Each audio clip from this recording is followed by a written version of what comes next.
Ko yukurei te tō mātou ariki āmini. Dear Lord, Divine Spirit, we ask that you be with us today to help us work with the authors of decision that are appropriate for this table to consider today. Ask for special blessing for each of us as councillors at this table, for all those who stand behind us and expect us to make the right decisions today. We give thanks. Amen. Amen. Thank you for that.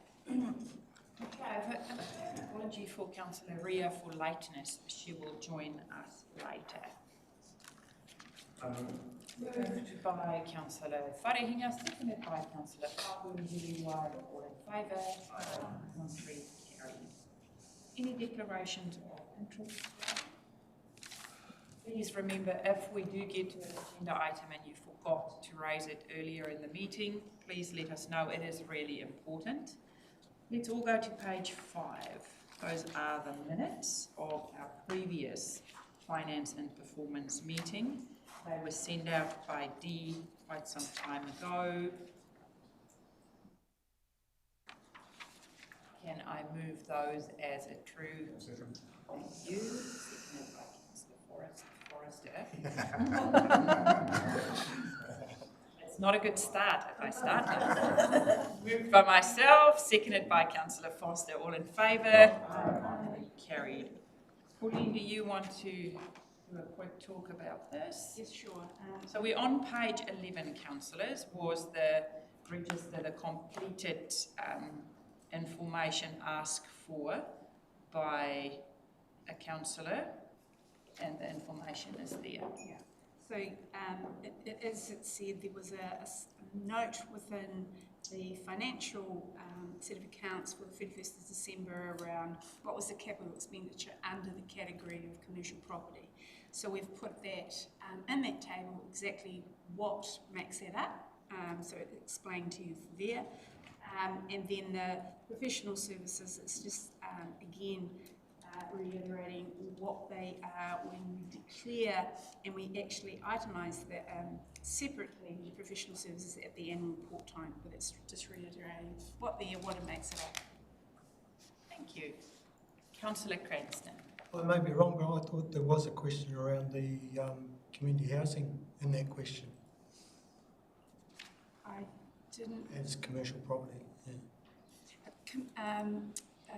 Chair, so that is separated out. The community housing isn't in this section of the community property. It's separated into its own particular line.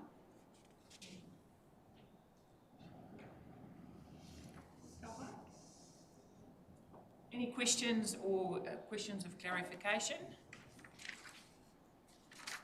If you think of anything, come back later, that is all good. We have our work plan on page 12. So I'm going to take you to our first, no, I'm not going to take you to our first paper. I am going to say, do we have a leave of absence? No, we do not have a leave of absence.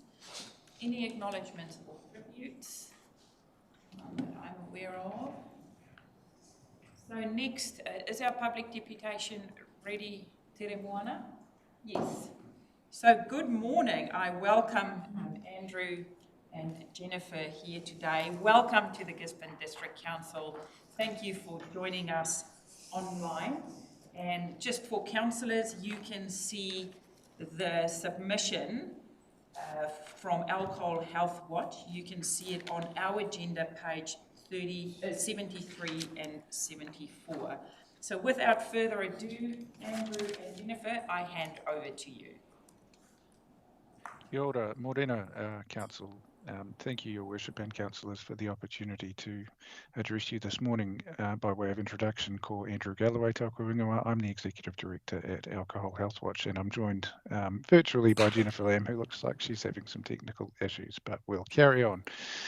So, we do want to really thank you for giving us this opportunity to first make a submission and then be heard on the feedback on Council's draft fees and charges for 2025-26. Alcohol Health Watch is a national organisation, and we provide evidence-based and up-to-date advice regarding alcohol policy and planning matters across Aotearoa New Zealand. We coordinate networks such as the Cross-Council Local Alcohol Policy Network and other networks and projects that support the sector and communities to reduce alcohol harm. We know that of all drugs available in our society in Aotearoa, alcohol is the most harmful. Alcohol is a leading cause of preventable death, injury and ill health in Aotearoa. The harms are far-reaching and felt deeply by individuals, whānau and communities. Alcohol places a significant burden on your district and in fact the whole region and the country. Most recently estimated last year by the New Zealand Institute of Economic Research at 9.1 billion annually. We know that what evidence there is likely an underestimate of the total burden of disease that particularly affect vulnerable groups and those at the greatest risk, and that includes young people, Māori, Pacific, and those in high socioeconomic deprivation areas. The making of a bylaw on alcohol licensing fees is one of the key measures in a package of interventions and policies aiming at minimising alcohol harm, as it supports the work that Council does, including inspections, enforcement functions, district licensing committee functions. And another key measure is the Council's recently reviewed local alcohol policy, including the policy on significant sites and the alcohol control bylaw that has been consulted on right now. So we do take this opportunity to Awhi Gisborne Council on the good work it's using all of the interventions available to it.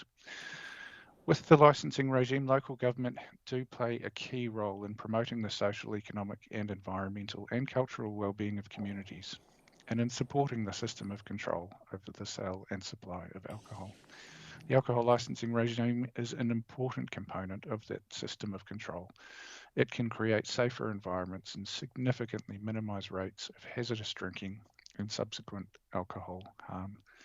However, licensing comes at a cost, and that is why the Sale and Supply of Alcohol Act 2025 envisaged full cost recovery. The fees and charges proposed by you for the 2025-26 year on page 27 envisage that the default fees in the Sale and Supply of Alcohol Fees Regulations 2013 will be applied. This means that your council will more than likely be part funding its alcohol licensing regime, including the costs associated with monitoring and enforcement, the operation of the district licensing committees through general rates, rather than seeking to achieve full cost recovery.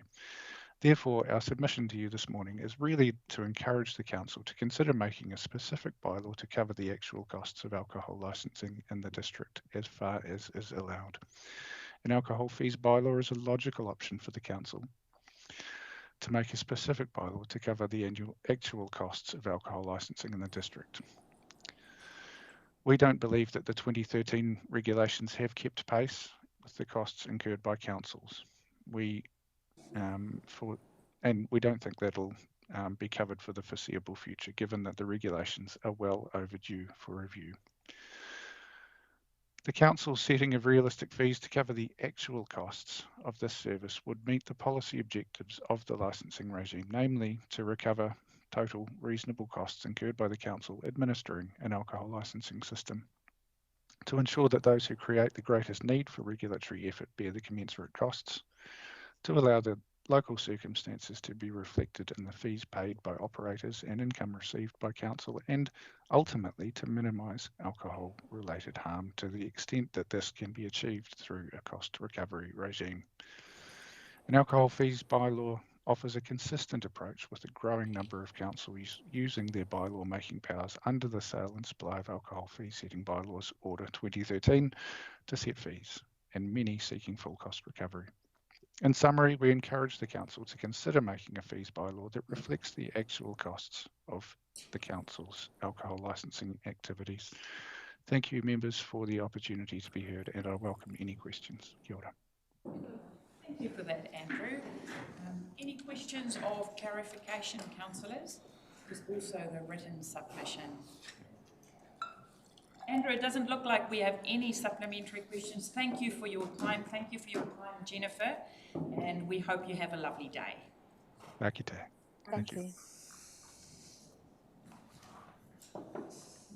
Okay, councillors, I'm going to move us to extraordinary business, none, notice of motion, none, adjourned business, none. So I am going to take us to our first report, which is the fees and charges, and that is on page 13. Yes, so we've consulted on this, you've seen the feedback. Pauline, I hand over to you. Exactly right. We've submitted the draft earlier in February. They have been consulted. These are the number of submissions that you have in front of you and our responses associated with it. Happy to take any questions with regards to what we have. Councillor Cranston. Oh yeah, Penny's in the room. Just the suggestion of having no fines. I mean, the purpose of no fines is to actually get the books back. Is that fair or? That's fair, but we have no fines.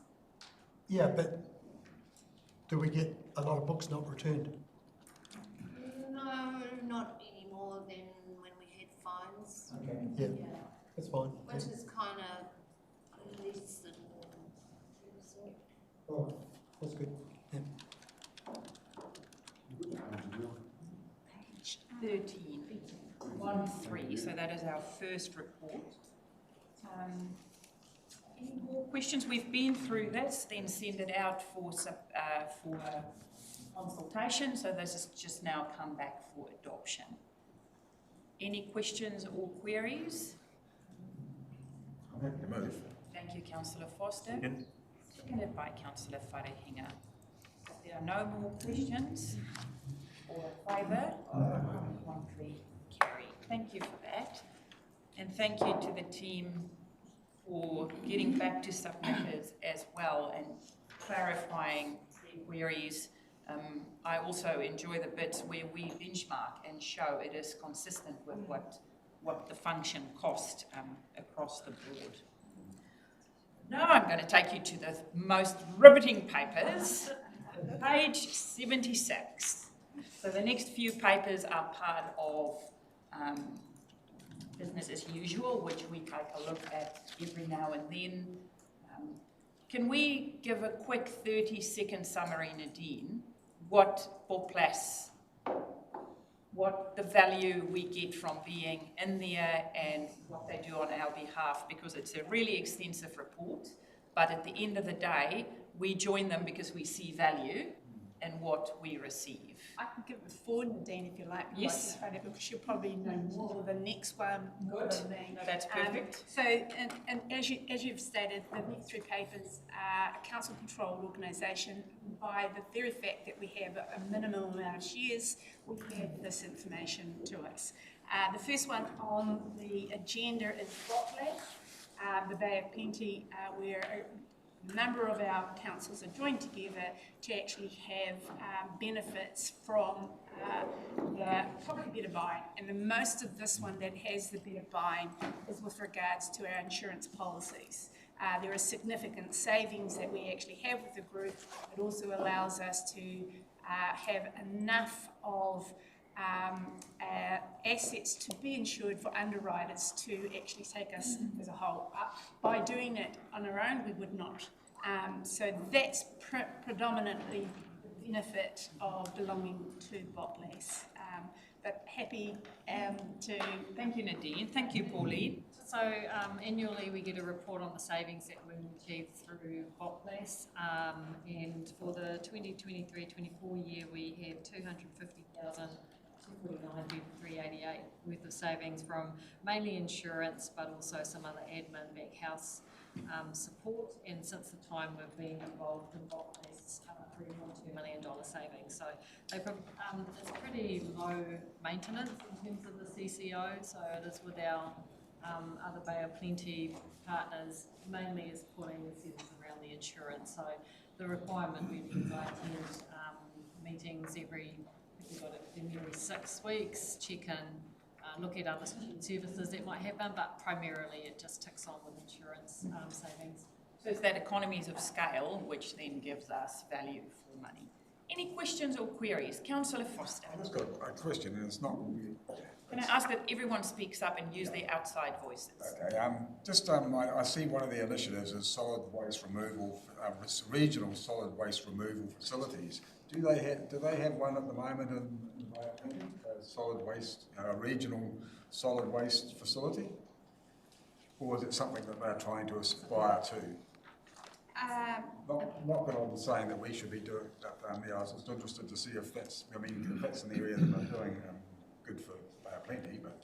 Yeah, it's through your worship, it is something that they're trying to progress. Progress, right, okay. So they'll have some individual areas, but not as the whole of our context profile area to cover. Any more questions on Cranston? Yeah, there's a considerable list of projects for consideration. There's over 40 of them. I just wondered how they do prioritise that work, because they haven't got a huge workforce there, and whether we identify which projects would be beneficial for our region and give them a bit of a shove. I mean, things like CCTV, Lagoima requests, diversion of good traceable waste to landfill, things that are really relevant to us, whether how they prioritise all that work stream. And through your worship, so they sent out a list to, so each of the chief executives got a list that was shared internally with staff around, so where are the benefits that we can see here, and then within the BOPLASS whānau of CEs, there are also operational groups, so James, for example, might sit on, you're on one of the operational groups for BOPLASS, aren't you? Yeah, so and then they will look at what might be a priority in there, because there are some areas, for example, we've just put a whole lot of investment into Tech One digital platform, so we want to join up on another regional platform, so we kind of have to weigh up where each of the councils are to then work out which one you progress as a collective. It's also, I guess it suffers like the rest of local government around individual councils and their appetite to step into the shared services space. So we've been trying to push really hard that where we can be joined up, we'll do that, because we can see the efficiencies there. Any more questions? Councillor. Thank you. A little bit of a follow-on, really. It seems like the only thing we do get from them is an insurance procurement benefit. It's quite good to see the breakdown of that dollar saving over time. Is it steadily increasing, tracking level, or decreasing? When you go to page 92, the wish list of what they would like to be doing is huge. And again, although I've only been in it a short time, we're good to see some progress of how many they're picking off. And then finally, question on 91, the LiDAR mapping thing. Do we not have our own LiDAR mapping tool now? Yes, so through your worship, yes we do. We got separate funding for that, and then this was a follow-on. So our funding came before BOPLASS for our LiDAR mapping, and then they were successful at getting funding. So there, again, are different reasons why we don't all go in at the same time. Similarly, like if we use flood control as an example, we've got ours through another grant process through the cyclone, and now the rest of the regional councils are getting funding through another avenue. So it just depends on how and where the funding comes from. So it's complementary but different. Do I have a mover for this paper? Thank you, Councillor Parata. Thank you, Councillor Tibble. If there are no more questions or queries, all in favour? Aye. That. I take you to page 111. That is our Regional Software Holdings Limited Update Cover Report.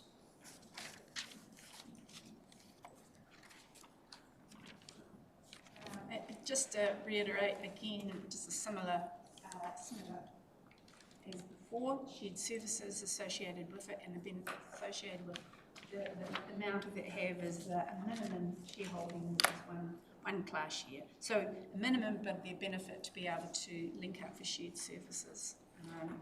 And their statement of intent and what they've been doing is attached. Nadine, thank you. So you may recall when we had Michael McCartney from Horizons Regional Council, he attended online to talk about Te Ure Kahika, the benefits that we accrue from being members within the regional and unitary sector.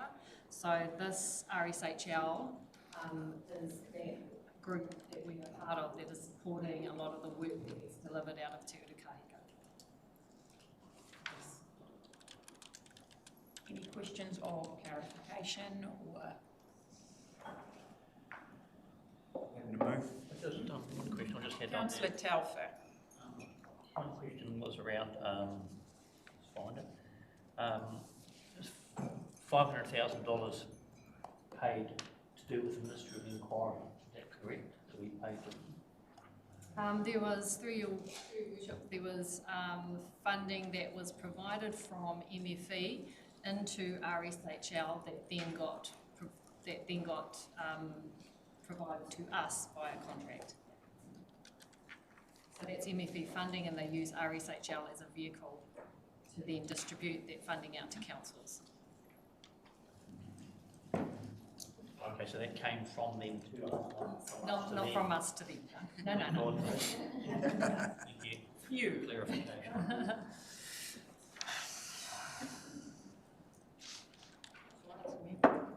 Councillor Alden. Thank you, Your Worship. Just a comment really on, I mean, it's a great thing to be part of. It's a very intense subjects and best shared knowledge. But I like the way in their expenditure report, they isolate their expenditure on consultants. I think that's very valuable information to have that isolated. Thank you. Thank you, Councillor. 3.4 million, by the way. Does that go with moving the paper? Sorry? Does that comment go with moving the paper? Oh, I'll move the papers. Thank you. Good. Yes. Moved by Councillor Alden, seconded by Councillor Foster or Forrester. All in favour? Aye. Contrary, carried.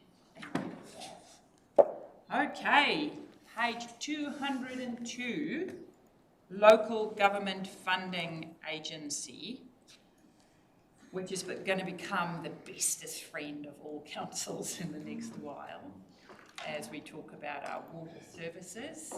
Pauline, I'll hand over to you and then we will open the floor for questions. So the last one of this particular Yes. one, this is the minor shareholdings that we actually have, and as our mayor just alluded to, it is also our borrower. This is where we get all our external funds from. So that's really important for us to have the access to it.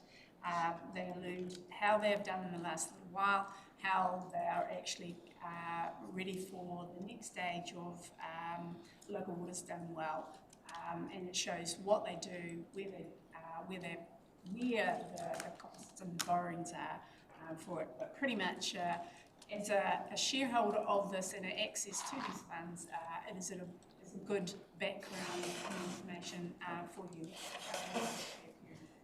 Happy to take any questions.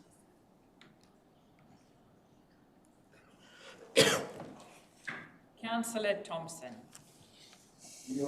Yeah, just reading that, I was quite astounded by how much loans the councils have got, 22.3 billion, and that loan amounts looks like it's going up over 10% every year, and they're talking in this paper like it's a good thing. Yeah, I'm not sure how it's a good thing, because the money we're borrowing isn't bringing any money in, it's just giving us more and more debt with no returns. I'm just sort of trying to get my head around how much all these councils are borrowing, how much more we're borrowing, and how this borrowing doesn't bring any actual returns in. It's just creating more debt and interest repayments. Yeah, I'm just trying to get my head around that. What this does, it allows you to do what you actually have to do, and the borrowing is just the mechanisms of funding that allows you to do the transfer of those costs is intergenerational for these ratepayers of the benefit of the assets that are going to be for a longer time how it's actually used. So that debt allows you to facilitate that over a longer period of time.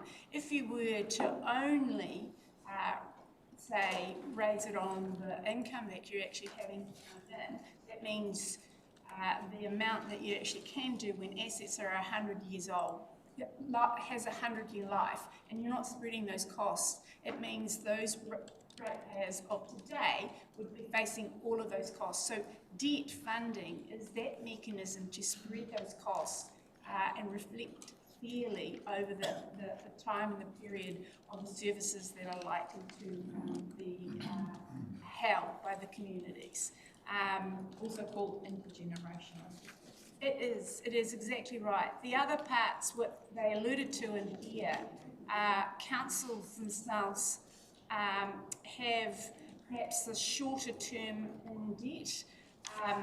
Like Treasury and central government have been giving fair indications, they expect your debt to be longer, just like they manage theirs, so therefore the spread and the cost is over a longer period over the life of the assets.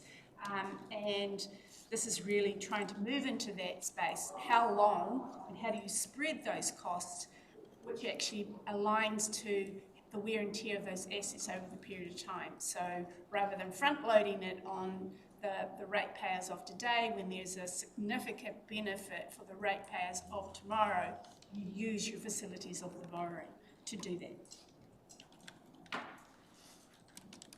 Supplementary question?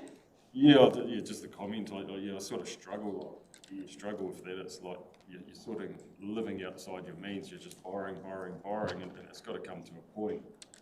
It's like using your credit card. Do what is easy and life is hard, or do what is hard and life is easy. Type.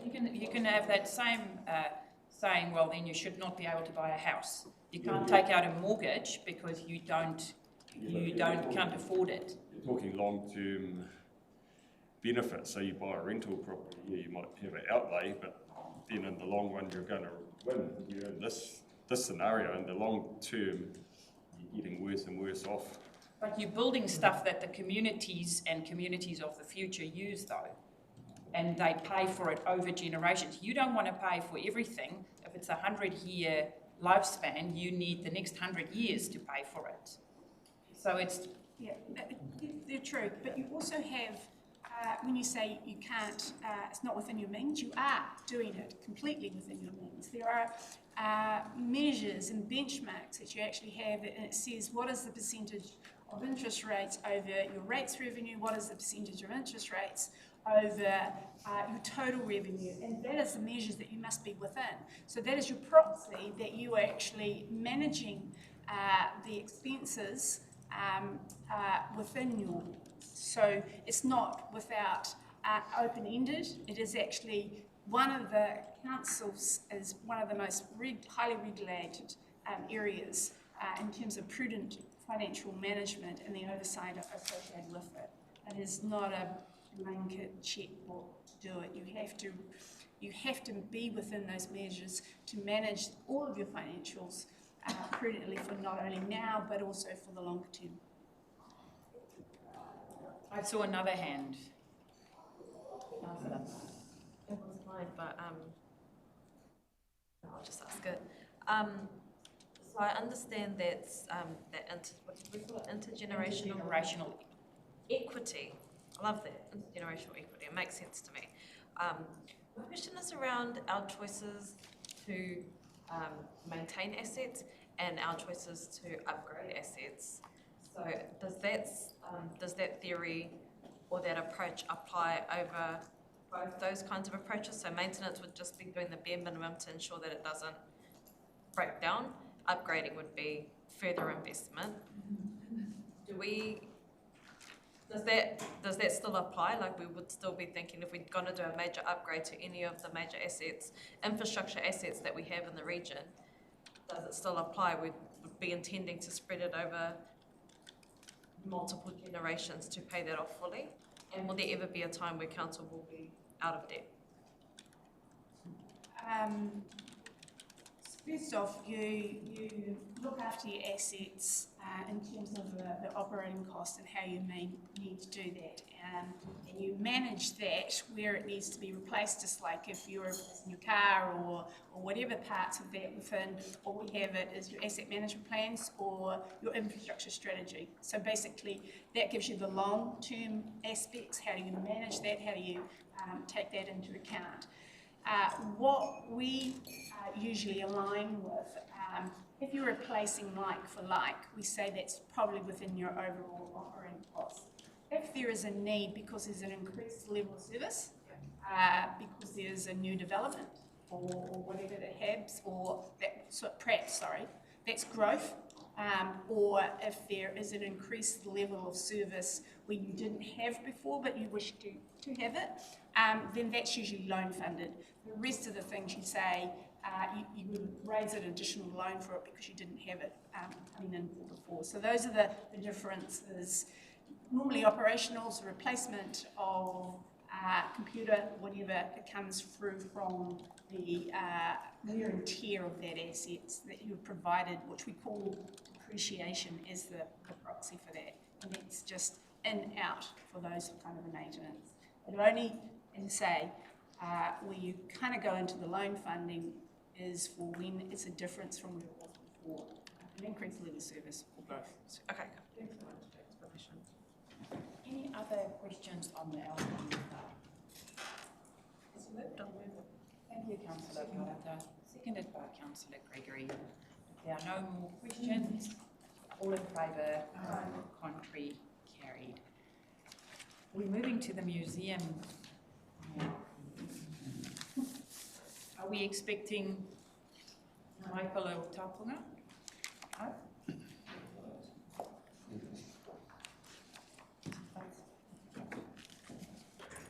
Thank you for joining us. The floor is yours.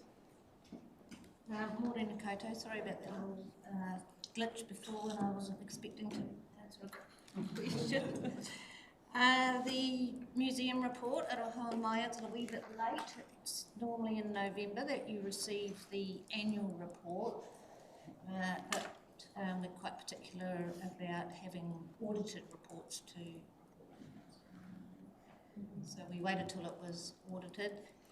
You can see on the page that you might not be able to tell, but the museum in this past year exceeded their targeted visitor rate, which is 45,000 visitors, and exceeded that, and I guess you could probably assume that was in part because of the funded partnership the museum had with the Ministry of Heritage regarding the Kakahu collection, which was around restoration and sharing with whānau and gathering in two-way street with information going there. So that was an amazing project that has since come to an end.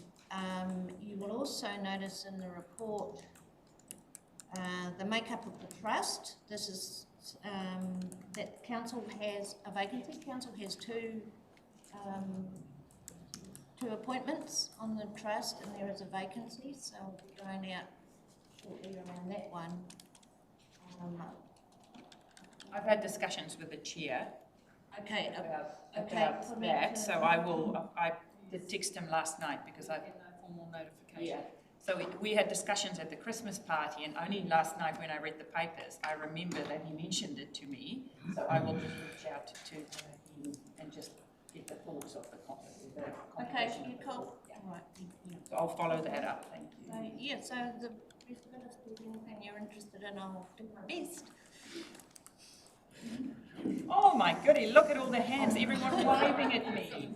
Let's start with Councillor Tairāwhiti. Just a reminder that Penny is not the museum director. Yes. Yes.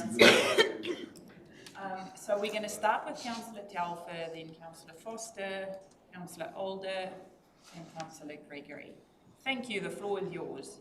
Right. Firstly, I'm reading through the financial. I'm just a little bit worried of a trend that's there, where the actual expenses of running the museum are increasing, and we've basically been using the cash reserves, another 100,000 of the cash reserves this year has disappeared, and run at a loss of 158,000 this year. So if this trend continues, we're actually not going to have the cash. You're not going to have cash reserves there to continue. But I also noticed there's an increase in wages of 130,000. So just wanted to know, yeah, that's almost equates to the loss, the increase of wages of 130,000. So it's just a trend that is there a plan? Is there a plan going forward to address that, or is this something we're going to have to? Yep. May I suggest that we capture these questions and I'll formalise them in a letter to the museum director. Hi. Can I ask a question? Usually we have museum here presenting the report. And in future, if we can do that again, because it is it works well if councillors can ask the questions directly. But all good. We will. So Nadine and Penny will take the questions we have, put it to the chair. Both requested attendance, Your Worship. Penny did follow up. Yeah. Oh, yeah. He was unable to make it. Oh, okay. So there's an apology for today. All good. No issue with that at all. So we will get all the questions from councillors. Councillor Foster. Yeah, thank you. Congratulations for having more customers going through the doors this year. Quite a big increase actually. So that's really good. And the museum is such a great asset for our region. But there's a couple of things that stood out for me when I was looking through here in the finances in particular. The first one is retail. Retail is down 12 grand. It's only just over $1,000 a week. And I'm thinking, who can run a retail? I mean, if you've got staff members running that, you run totally. And there must be opportunities to enhance your retail at a museum with that many customers coming through the door. So that for me, I was thinking could be a huge opportunity to make some more money to offset your loss. The other thing is too, the cafe rental. It's $7,200, which is $138.50 a week. That's pretty cheap rental. It's cheap, all right. In a cafe paying that kind of rent a week. It's Main Street moving to the cafe spot. But retail. And it hasn't changed, so. Yeah, I mean, I know a cafe is really enhances the whole environment of the museum, which is great. So, maybe they want to subsidise it, but I would say it is being subsidised quite considerably. But yeah, that's just the comments I saw when I read through this. But overall, congratulations. It's actually such an important facility for Gisborne. It showcases our region. It's got national recognition as well, being one of the best regional museums in the country. Awesome, but it would be nice to see it not losing so much money annually. To see it, at least cut even. I know it's not supposed to be profit making, but Thank you. Yeah, my two comments have already been stolen. 100 for wages and 30 for a car. The altering your operation expenses when we are the buck stop, I think the museum needs to consult with us before they start spending money if we're the ones that are going to be footing the bill. That's my thought. And on the cafe, I went into the survey yesterday and it was as busy as Verve, way more busy than one of the other ones in town and less busy than one of the other ones in town.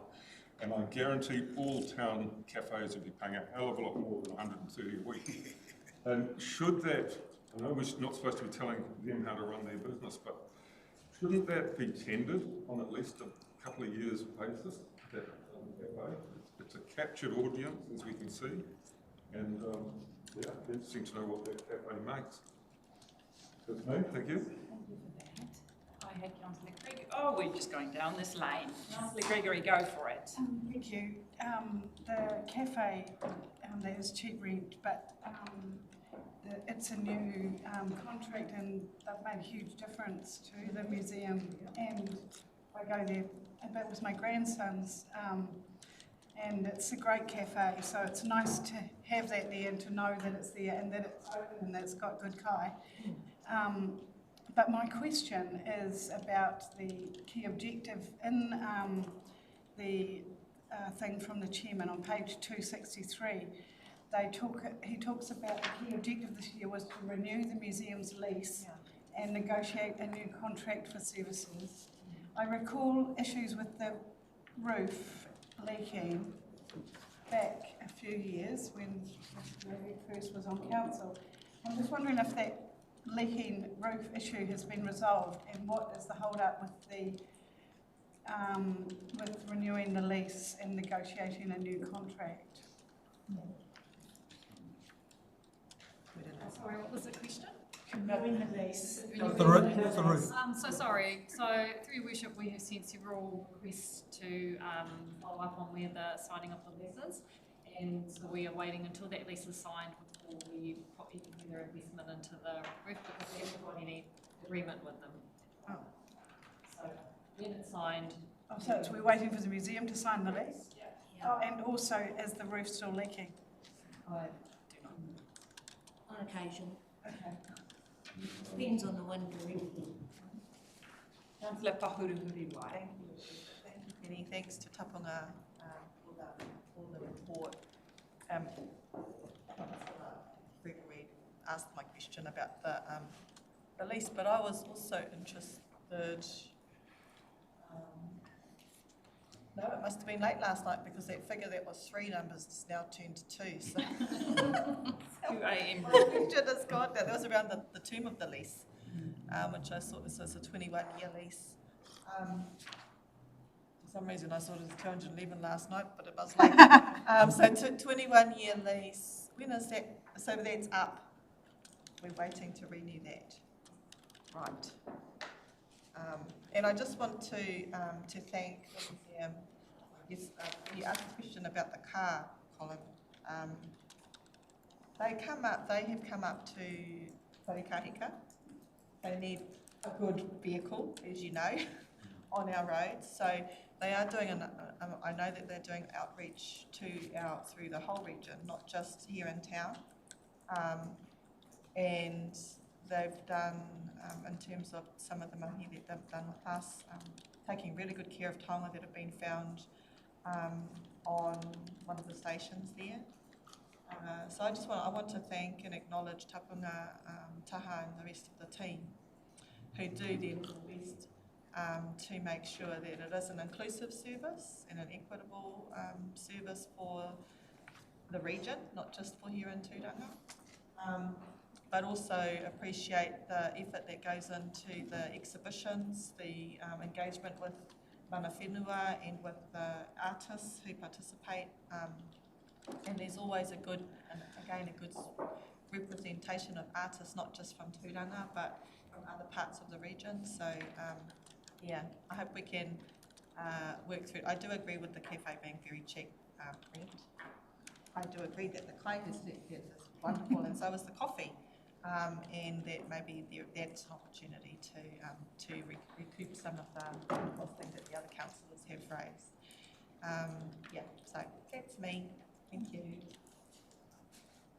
Initially, I had similar concerns with the significant decrease in cash at bank, but then when I go to the overall financial statements, I think it's just where the cash is sitting. I don't think it's nearly as concerning as the big. If you go to page, what is it? Page 219, which is the overall income statements, it's fine, you know. And the other thing is, I get confused about the business people in this room who give you a statement saying that, well, how can you survive on $1,000 a week? And then the next statement is, you should put the rent up. Any more questions or queries? Fair comment. Councillor Thompson.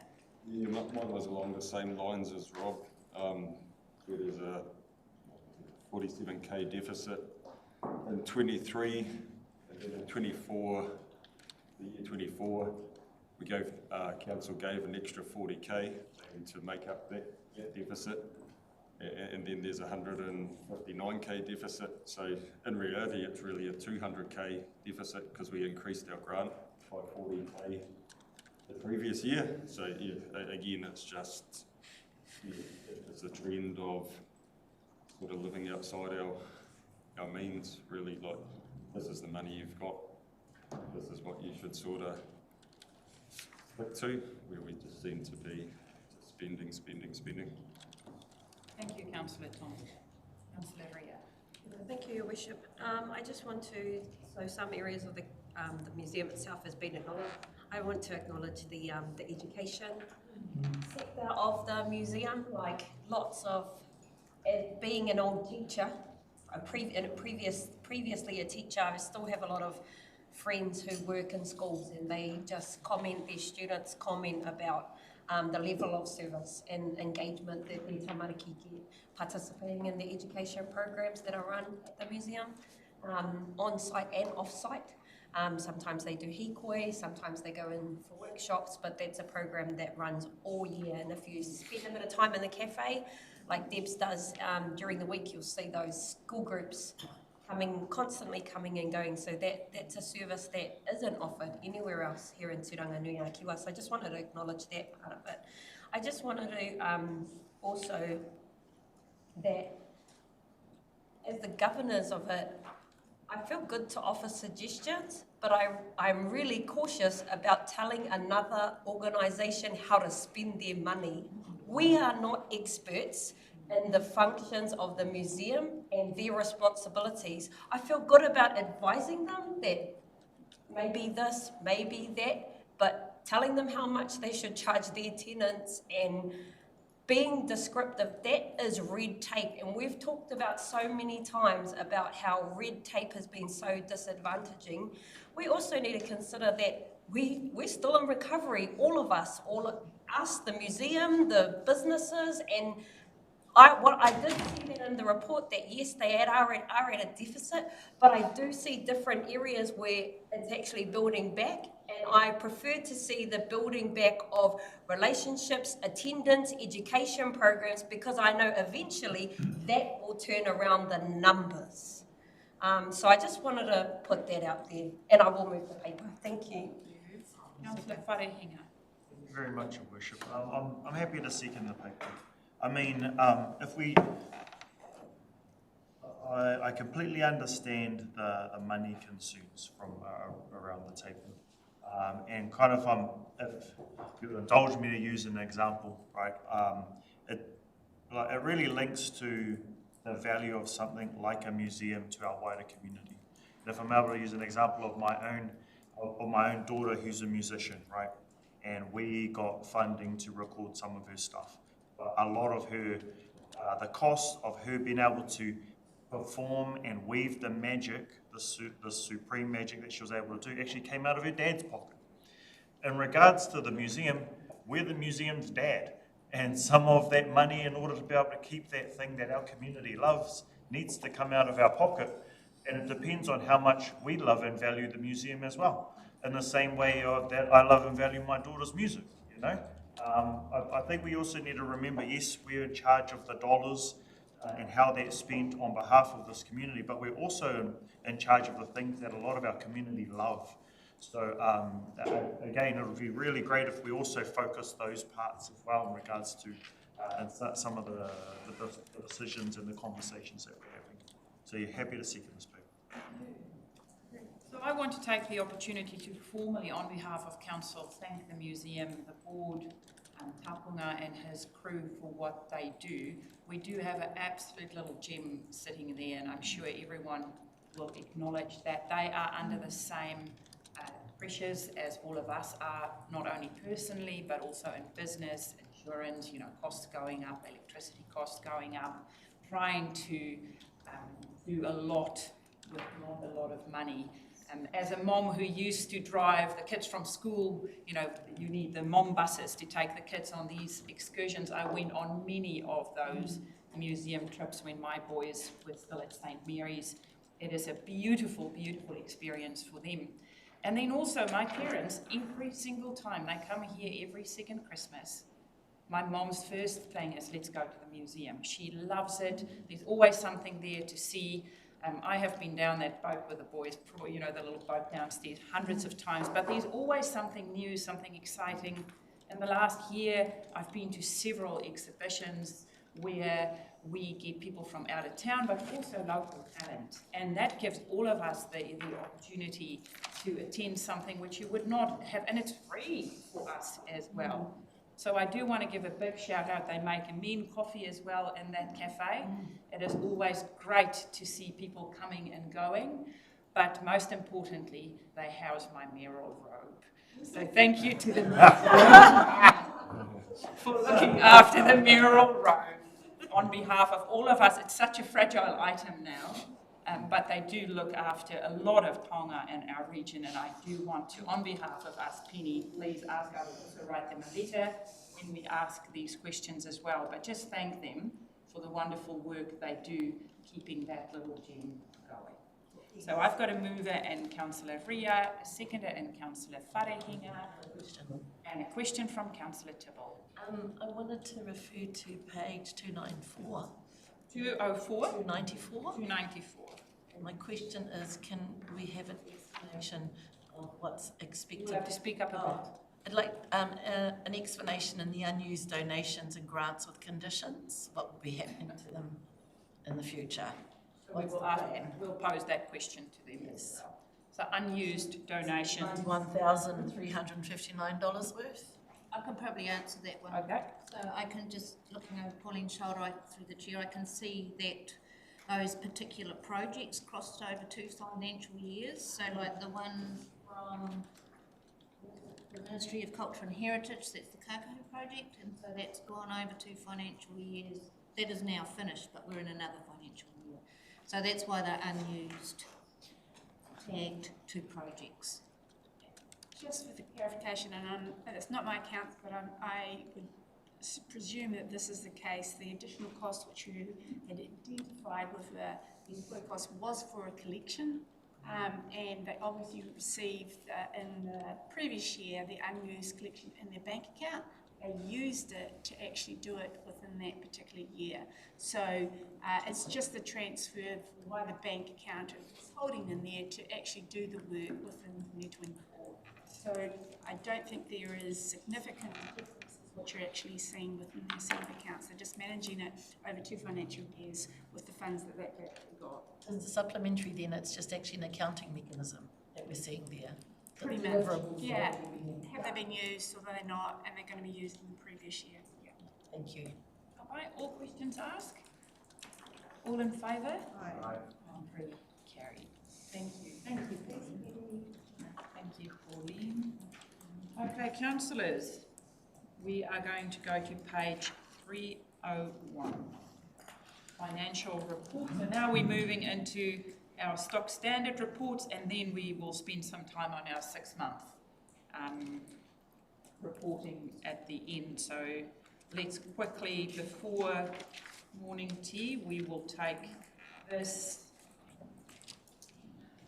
Any comments you want to make? I always love the notes, Pauline, because if something stands out to me, I go to the notes and it's like, oh, okay. Anyway, handing over to you. Yes, just to put a difference, the one that follows is the 6 months, your half year, and then you also do the annual report. But this one is actually trying to get the most up to date financial information, which is why it is to February 2025.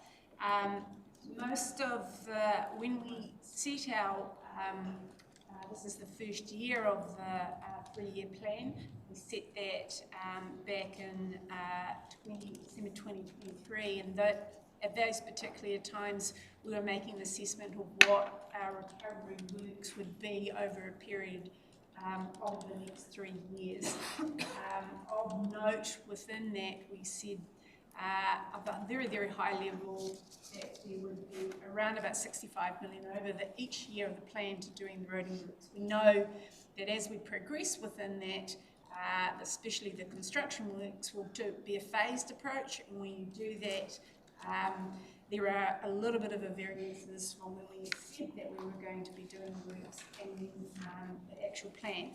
But most of that is just a reflection of that. It says we would have had capital revenue coming in, and then underneath that there would be there will be a surplus, but the surplus would be for funds to go to do the capital works. So the variance in this particular case is just to say it is that cash flow.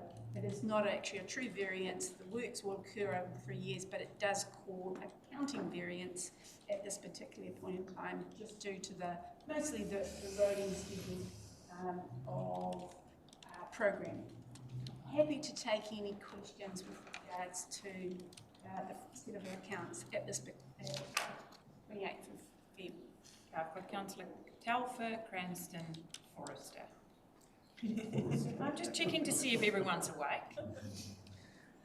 Yeah, just around page 310 for a start, and it's covered in the summary, but the roading full year budget of 84 million, is that total budget? Is that capital works, or is it total capital and maintenance work?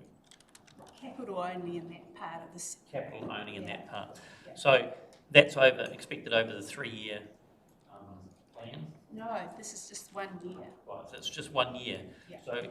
So the 1 year budget is $84 million, and for February spends only $27 million. We're currently running way behind what's planned for this year. It carries on to say that still expected to be done over the next 3 to 4 years. But if we're that far behind now, I'm just curious. It's saying it's going to be carried on to the next years, but are we behind because we haven't allocated the work, or we haven't got the contract, or just can I just have a bit of an explanation because that's a long way to be behind, sitting in February. We've only got so many months to go, and the weather starts changing. So this is mostly just financial. At the time when we were doing, we had to estimate what is the programs of work that needed to do it, and at that high level, we said that there would have been about 35 million for emergency reinstatement, that there would be the 30 million of 125 million that we got from CIP. We would do around about 30 million and we would phase it over the 3-year period. What in here, we're not behind because some of this work was also, there's a little bit of the complexity. Now hopefully I don't overcomplicate it for the understanding. And some of this is saying the roading was assessed as being a period of about 140 million at that particular time at the end of the 30th of June. When the roads were reopened, we found that the actual underlying roads was more operational expense as opposed to capital expense. So when we budgeted for the capital expenditure of 30 odd million, but we're doing it in the operational space. And so you're seeing a variance in terms of the surplus. Overall, it's net impact, zero impact to the dollars because if it's recorded as operation, it's in the operational revenue, and you have the expense and they zero out. If it's recorded as capital, we say, yeah, capital grant, but there is no corresponding capital expenditure in that bottom line, so it creates a surplus. But that money goes towards doing the capital works. It's only because how do we assign it as being capital or operational? It doesn't impact the overall delivery. We expect to have, and we're just trying to get the forecast to be around about 50 odd million of probably the operational capital works of roading by year, and it might be more than that. So it's around about where we're going. The rest of the works is depending on Tairāwhiti, the times that needs to occur. When's the construction season? It may traverse kind of the financial years, but and some of that's just that timing. So pretty much within this is mostly kind of how do you define it as operational capital. Yes, supplementary on that. I'm trying to align this with what we're getting as councillors, or I'm especially getting it. We've got a lot of people out in the community that, are having major problems with their roads, with access and whatnot, and they're being told by the contractors, Fulton Hogan and Downers, that there's no money. And yet we read this, and if the public read this here, what's written down here, it seems like we budgeted for it, but we're actually way behind, and it doesn't correspond. That's what I'm just trying to, how you look at that. So that's just the difference between it being a capital works or an operational works. So this is capital, budgeted for the new bridge, new works, what the public or what we're getting some complaints are coming from our maintenance, which is our operational budget. That's the difference. Two separate. This doesn't pay, because there's an underspend in here, doesn't mean we can put it on the operations. That's specifically paid to capital works. So just one question, sorry. You can come back to it, or you can ask it now. Yeah, just, all I'm weary about is people don't quite see the difference between capital and maintenance. And I'm also just querying whether or not the maintenance money that's available, and when people look at maintenance, it's actually metal on their roads or their potholes fixed. It's not actually ripping the road up and I'm just wondering, is the reason that the maintenance money is supposedly not there is because some of that has been used fixing out drop-offs or something else? No. Yeah, it's just trying to explain to people, they say there's, they're getting told there's no money, and I'm sitting here going, it's quite hard at the moment out there, getting it in there. Yeah, understand. So there are separate budget for dropouts. So as part of the recovery program, and we can give an update on where that's at another time.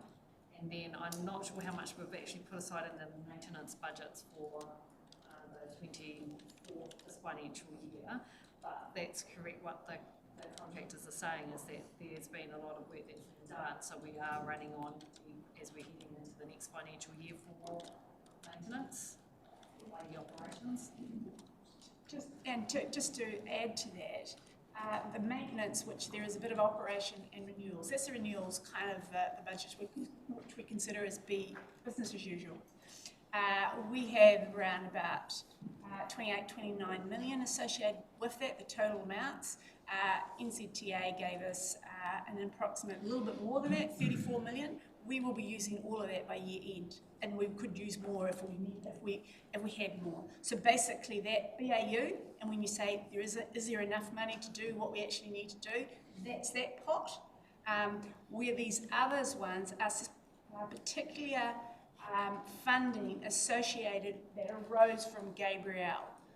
So when we say it is the CIP 125 million that was given to us, what is that program of work, and is that over a period of time where it is within this?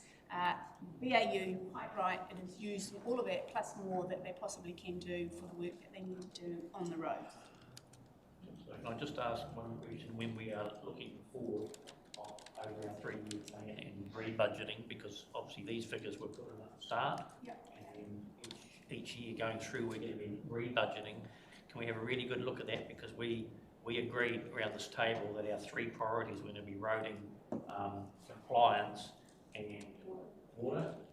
So please ask that we really look at that, because I can see that maybe the amount we're allocating for maintenance of our roads maybe needs to be looked at, and it may have to be come out of another pot somewhere else. So your worship, and we can go back, and we will go back and revisit it once you see more long-term. When we came to council with what is actually required to maintain our network through a BAU approach, we were looking at a 20% rates increase.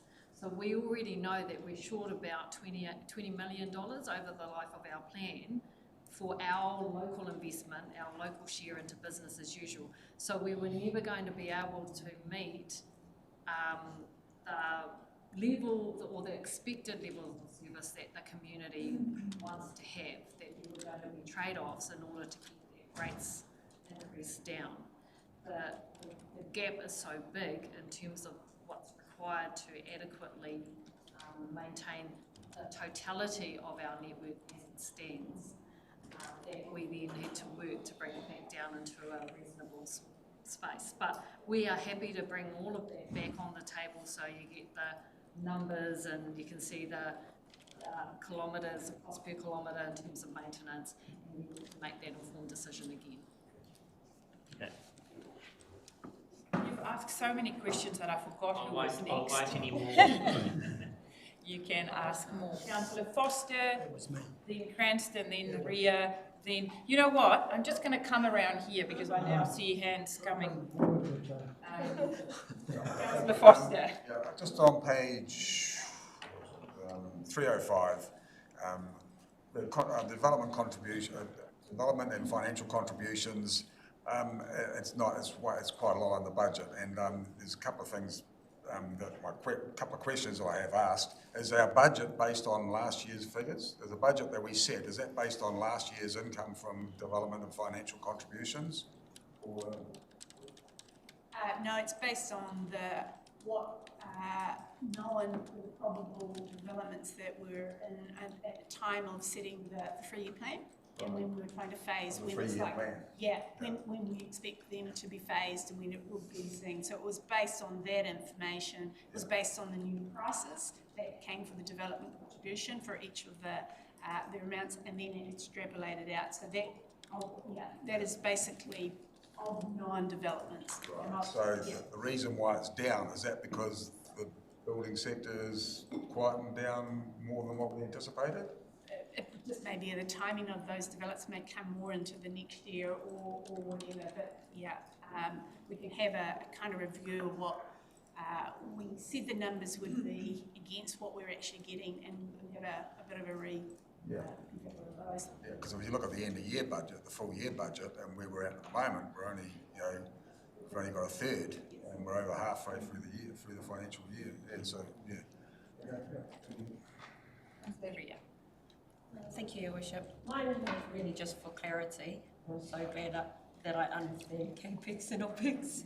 And mine was for the capital expenditure, page 309. So can you just talk to, please, the two areas where we've already gone over the year-to-date actuals and comparison of the year-to-date budget and percentage? So there was two areas. It was the community property management and also the facilities and plant management. So the first one, community property management, which a little bit in the action right at the beginning gave a breakdown of what those costs were, and within that, this is again, we've got 670 for the year, so at the moment it's over the phase, but what the main difference was the carryover from the completion of some of the Kiwa Pool costs. It was within its total budgets, but it was a carryover, and that's why you're seeing a little bit of the variance in there. Fleet is probably the purchase of, and I'm just trying to find where that is on the, where is that? Where did you say the fleet manager, what line is that? It's the facilities and plant management. Oh, that's most of the vehicles, and that's just a kind of probably a timing. It's pretty much by the end of the year, they expect to be a budget, but we probably purchased new vehicles within that management that's needed, obviously going out on the recovery on the roading network. So, yes. And just finally, it was actually like we are halfway through, and it was good to see that most of these numbers here are sitting in a good place between 60 to 70%. Most of the areas that are kind of tracking alongside with the budget, so that was really good to see. That's me. Thank you. Thank you. I know I sound like a stuck record, but page number 305, employee benefit expenses, halfway through this year at 22.7 million, is about exactly the same as we spent the entire year in 2020. So we're tracking well above inflation on that. The other thing, and some of us seeing it, but expenditure on operating expenses at 80, and our full year budget is 103. So is that concerning that we're? No, most of those ones is relating, so there's a revenue up the top. Yeah, so and basically, so they'll offset each other, and so that's mostly the variances. In terms of some of it was, they're in and out in terms of the bottom line. If you wonder, most of it is either the category 3. We assumed that the category 3, most of that would have been property buyouts, but in some of them were relocation grants, so it's going to hit in there. You're going to get revenue up the top. The other parts was the category 2 protection. We got the grants that came after the adoption of the 3-year plans, and so you're seeing the expenditure, but you see the revenue offsetting the expenditure. Yeah. It'll be clear on the next paper. It'll be clear. When What we we, get through that. yeah, and what we actually try to bring up is what are the variances likely to be to the year end, what is actually hitting the bottom line. And what we're saying here is mostly a timing issue between the reporting and the end. That's not true because you get the revenue, it's offset, you get higher expenditure, but it's offset by higher revenue.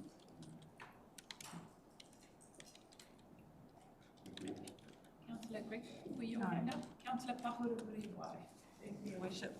Just in addition to Councillor Telfer's question on page 310 around the roading, what happens when there's a weather event that does damage to our roads and then it hasn't been factored into the budget? I'm thinking most recently of the weather we had last weekend, and it took out the approaches to the Wharekahika Bridge are looking pretty bad, and the Tairāwhiti Bridge also has a big hole in the middle of it, or had a big hole in the middle of it. So what happens there where they haven't been identified as bridges of importance that are going to get and I'm assuming that is not going to be the last weather event this year. We have them so frequently now they don't even have a name. So what happens? There's two parts. You make a provision, and obviously with our increasing events, the provision that you make for emergency works is far exceeded from what we allow for. We allow between $2 and $3 million per year for other emergency events that are not included. We obviously have got provision for the reinstatement after Gabriel, etc. But what happens, each new event, when it's assessed, and Tim will be able to explain it a little bit better, but it is assessed by the engineers of what it is. They go to NZTA and they say, okay, we've got a new line, this is what it is, this is what we expect to pay. Depending on the quantum that we have in a particular year, the first $3 million is at our normal business as usual FAR rate, which is 68%. Then afterwards, they will assess it plus 20% with it. So depending on what it is, if it's over our provision, this is what we allow for each year, then we actually have to plan for either clawing that back in future years through loans or thereafter. But if it's over the normal provision, there's no magic money pot that we dig into when some bad weather comes our way. Tim, you can maybe add more to that, but the money needs to come from somewhere within our budgets. I can speak to the Tairāwhiti Bridge, so we did have funding for that expedition prior to last week's event, and then there's been more damage to it, so we'll be applying, trying to justify for more funding to make up the difference. So that's the approach we'll be taking, looking for that under emergency provisions, try and maximise contribution. That's the approach we take. Unfortunately, it takes time. It took us a lot of time to get that approval. Yeah. In that period of time, that bridge was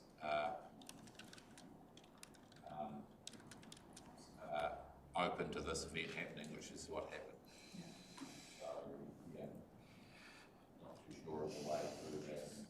It's how the whole country is working. Thank you for the explanation. Thank you. Councillor Cranston. Yeah, thanks for that. We're getting to the time of the year where we're getting real clarity about our end of year financial position and that, and we get a lot of things that do get into a timing situation.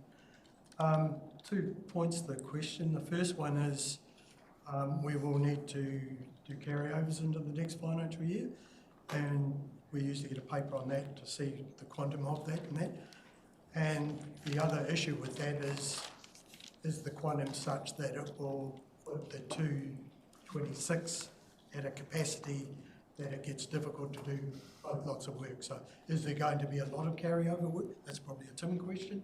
And the other one is sometimes, I haven't seen it much anymore, but sometimes you are forced to spend in a certain financial year, use it or lose it sort of basis. I don't think we're in that situation, but it has come up before. So you're quite right. The process, and we were just actually, you adopt the next year's annual plan, you sort of draft, and then you go through the process, actually what projects won't be completed by the end of the financial year, but need to be carried over into the next. And so that the adoption of 25-26 will come up at the end of June, and we'll assess that, and we'll actually get the, what are you doing next year, what are the phasing, more appropriate to the works that's going on. So you'll see that. I believe, and again, that's kind of with the recovery program will either come through Tim, but they've phased it to be able to do, and the contracts that they've actually got with those is to allow that works to occur that shouldn't jeopardise the capacity to do it. But Tim would be able to explain that far better than myself. Mr. Tim. Are the carryovers that we're likely to need this year going to impact on the capacity to do the 226 year as desired? Sort of thing. If you get a lot of carryovers this year and then push them into the next year. Well, it compounds, doesn't it? Yeah. So it's not sustainable. We're operating in our asset platform relatively reactionary. So that means that we're not ahead of it doesn't give us any ability to flex. We don't have play. We've only got our limited budget that we're running those.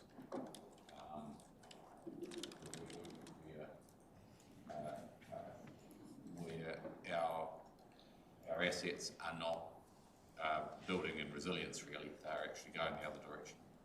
So is there any indication of the quantum of work which is scheduled for this financial year, which will need to be in the next financial year because we haven't got the capacity to do it by year end? We're running really close to our numbers at the moment. Right now we're not. We're just trying to land at the end of the year, and we're making asks of our community to try and care for their assets consuming. So we don't know that yet, but we'll as we get closer to the financial year end, we'll have a better idea. And just a word change on page 335, coastal hazard management, removal of council coastal infrastructure assets once they become a health and safety risk and making areas safe to protect the community of coastal use. I think once should be before. I don't think we should wait until something's a health and safety risk or something's indicated that it's been a concern and then do something. I think we should do it before it becomes a health and safety risk. What page was that, Councillor? 335. Coastal hazard management.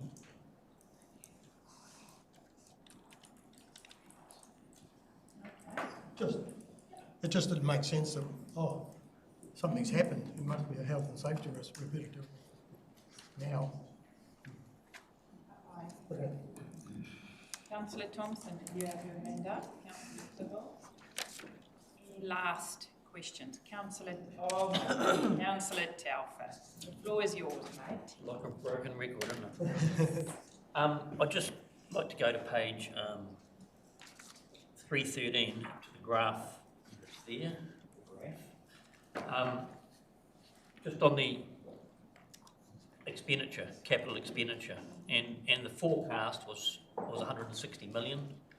We're currently tracking, and we're going to end up at 120 million. That's a $40 million difference. So where I'm trying to go on this, and we've heard from Tim and we've heard from Dave Wilson previously, and that our maintenance budget is never enough for what we need to do. And I went on the weekend. I went from the Ohungia Road right up through the Te Ahu, Tairāwhiti, and back down the Waimata.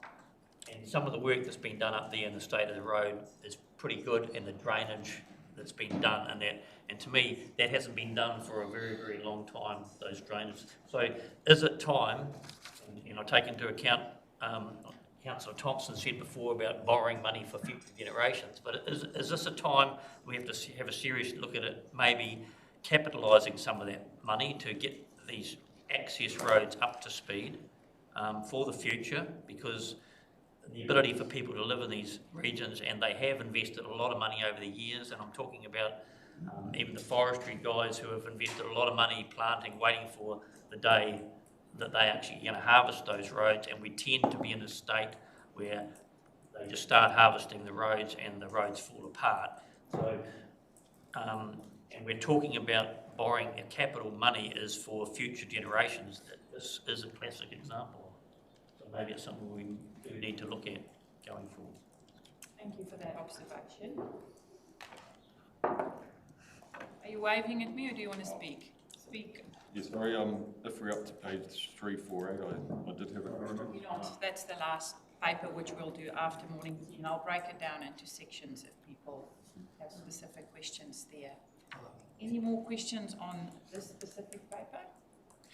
If not, I'm moving it, seconded by Councillor Wharehinga. All in favour? Aye. 1-3, carried. Let's have a quick break and come back 22:11, and then we can spend some time there. It is broken up into 10 attachments, so I thought just to be, not that we jump from one point, you know, from one page to the other as each councillor asks their questions, let's put them together and do, first of all, we do the first 9 pages, which is environmental services and protection.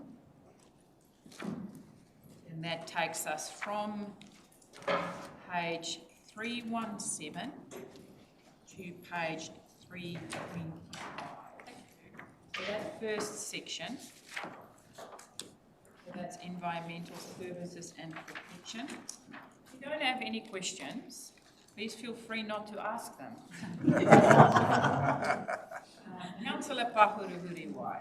Thank you, Your Worship, and just want to thank Tim and the team for how they present the reports, because I find them really easy to read and appreciate the traffic lights and seeing what goes straight to red. But on page 322, I was just interested about the compulsive hoarding in the Tairāwhiti. Is that what does that look like? Compulsive hoarding in Te Tairāwhiti, and yeah, it's best on top of that list. Sorry, I'm just going to find the page. Sorry, page 322. Sorry. Oh, James. Thank you, through the chair.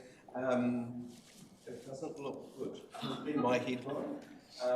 So my environmental health team are working with partners in the community and on a network to deal with compulsive hoarding. So we do have some pretty standout cases of probably what you could imagine, where people have got their homes full of debris and rubbish and everything you can think of. We have currently got quite a serious case that we're working through, but we're not trying to displace people from their home. We're trying to keep people in situ where we can. But in some cases where it's really serious, there's actually issues around the stability of the home itself, which is as a result of the hoarding. So it's something that's been worked on. We do see cases, and it's the most serious cases that we are dealing with, you know. Oh, thank you. Councillor Cranston. Just associated with that, I mean, an issue that comes up quite often, and we actually saw it yesterday, was the hoarding of vehicles on sections. It's kind of different, but it's kind of the same. We saw a property yesterday that had 8 or 9 vehicles on it, just sitting there rusting. Yeah, through the chair, that's another ongoing concern, and sometimes you feel like you're fighting a losing battle. We do have services in town where there are actually companies that will pick it up for free. We try and encourage that where possible as well. There's often cases where that's symptomatic of the disease associated with hoarding as well. So it's not that people don't have options for getting rid of them. So we've got a number of different instances of that around the community as well that the team are dealing with on a case-by-case basis, and responding to RFSs and complaints. If required, we can take more formal proceedings around that stuff as well. So that's something that we're dealing with. Thanks. There are no more questions, and even though I am breaking it up, if you remember in section 8 that you had a question about section 2, just let me know. I'm just trying to have some order with the questions. I'm not trying to limit you having the opportunity to ask your questions. Councillor Ria. And when you start, please give us all the page numbers so we know where we're at. Just 322 was underneath the compulsive hoarding in Te Tairāwhiti. It's alcohol-related harm reduction. This is a subject which has consistently appeared throughout our term at council, and I was wondering how up to date do we get informed to see if the strategies or the bylaws or the whatever we're putting in place to address alcohol-related harm reduction is being, like, how is it measured, and you know, are the changes that we make here making a difference in that area?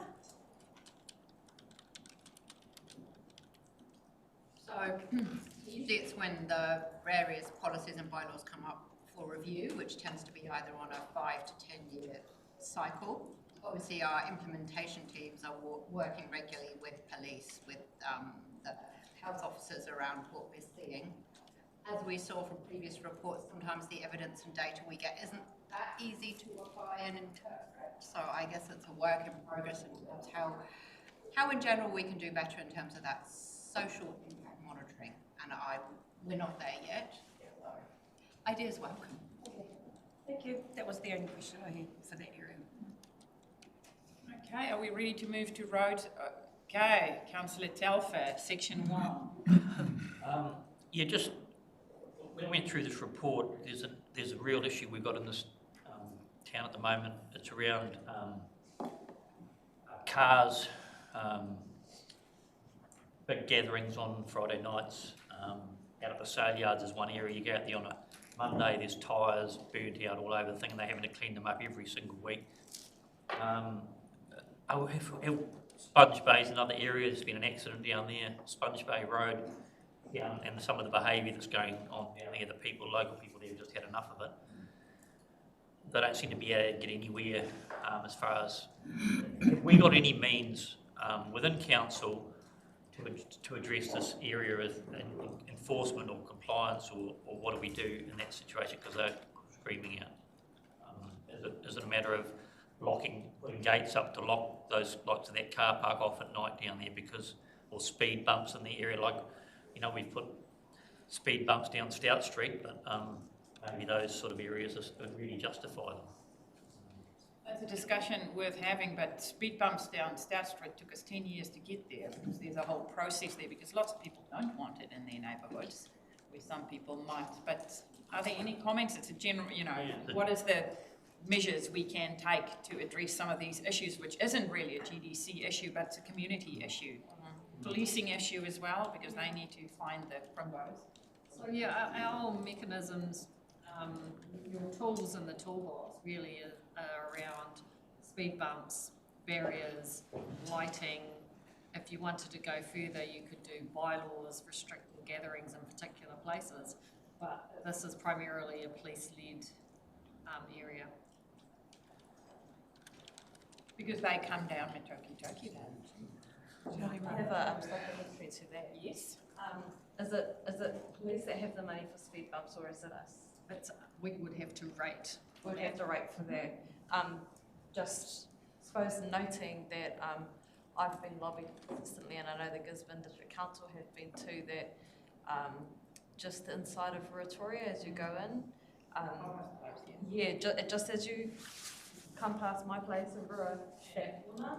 And the reason for that though is that we have so many car accidents along there, and it's nobody's fault, the speed limit, it's not our fault or police's fault, the speed limit is 30, and if you were driving 30, you definitely wouldn't be having a car accident, but people aren't doing it, and as a result, there have been some very, very serious car accidents coming in and out, like 6 in the last maybe 6 months. So just wanted to note that for the table, I suppose, that if there's any way we can consider potential options for also that space, it's becoming such a serious issue that at some point we will have a fatality. Thank you. Okay, are we ready to move to roads and footpaths? That starts on page 326 and takes us through to page 334.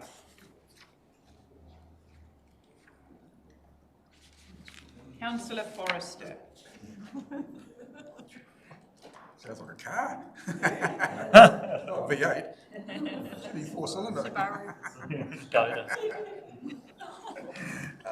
Okay. Yeah, just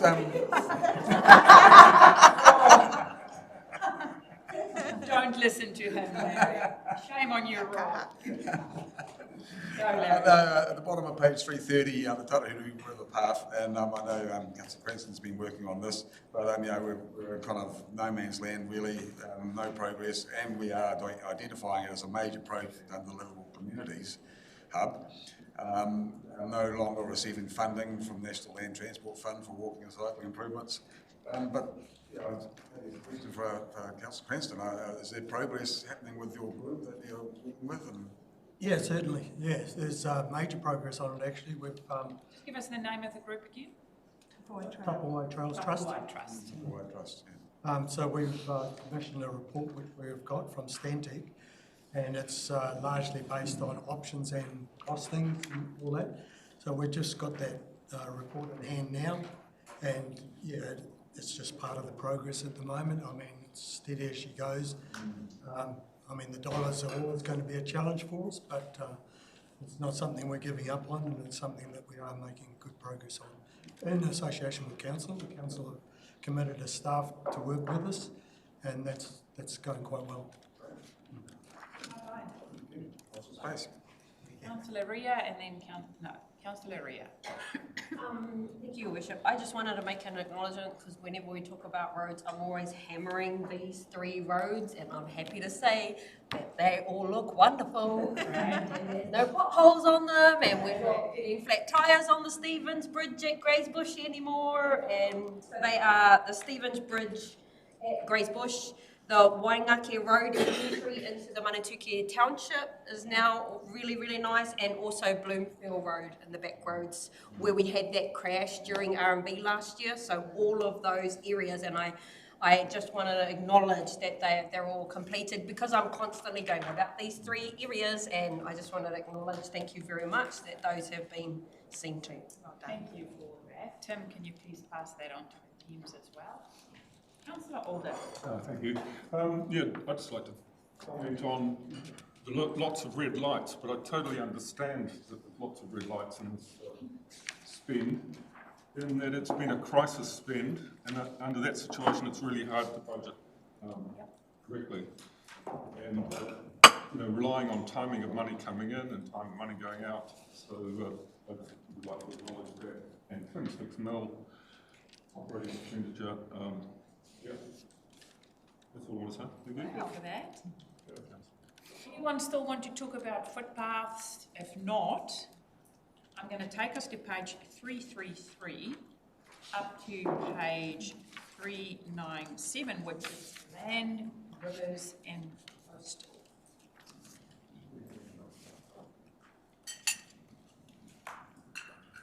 Councillor Thompson. Just on page 348, in terms of, did we issue ourselves an infringement? We're not at 348 yet. 333 to 339. At this stage was land, rivers and coastal. If there are no questions there, then Councillor Thompson, let's move to the next section, which is about solid waste, starting at page 339 and taking us right through to 344. Just on page 348, we're able to just get a bit more explanation there, and just sort of what went wrong and what reasons we've got. So we'll get to 348 soon. We're only up to 344. I should have said to you, the one is in the next section. So any questions on solid waste, the 6-month report on solid waste? Okay, Councillor Thompson, third go. Page 348. Just in relation to that infringement we were issued. So did we issue ourselves an infringement there? Yeah, just a bit of explanation around that and measures we've got so that it's not likely to happen again. Who's in charge of the so the regional council function of the Gisborne District Council would issue an infringement to the Gisborne District Council? Yes. Yeah, so our regulatory arm issued it for us mistakenly leaving a scout open. So it's just simple human. It was a human error. We have a paper model which people had gone and said, oh, it's been closed, and it hadn't been. So it was picked up on a visual just crossing the bridge here. So it was a big omission. We took it very, I mean, it's a real problem that happened. It was a simple human error that caused it. So in terms of the fine, is that a huge fine or it's just a minor fine? It's not a fine, it's a notice. It's not a fine, but it's not really the monetary issue here. It's the fact that we're close a loop on that. It's on your record. That's the. All good. So we got measures, so it's likely, very unlikely to happen again. It's very unlikely to happen again because we've raised it with pretty much everyone involved in that. It's a pretty tight group that run that. The documentation said one thing, the physical side said another. People got too much trust in what people said, but it was a genuine error, not closing it. So you're happy with our processes moving forwards?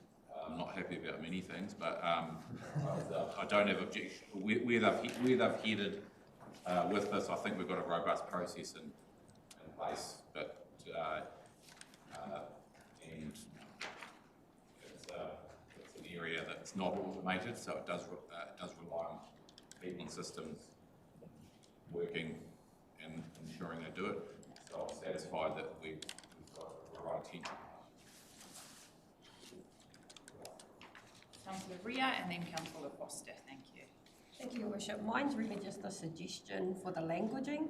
So I see that the previous section was paramaro, so solid waste. The previous section to this section was paramaro, so para being waste, maro being solid. And then in the wastewater section, it's called waikino, bad water. So just a suggestion of possibly a consistent use of the language. So if we are using paramaro, then we should consider parawai or waipara, just so that we're using the same languaging throughout so that people get to associate that kupu para with waste. Thank you for that. Noted by the team. Okay, are we ready to glide?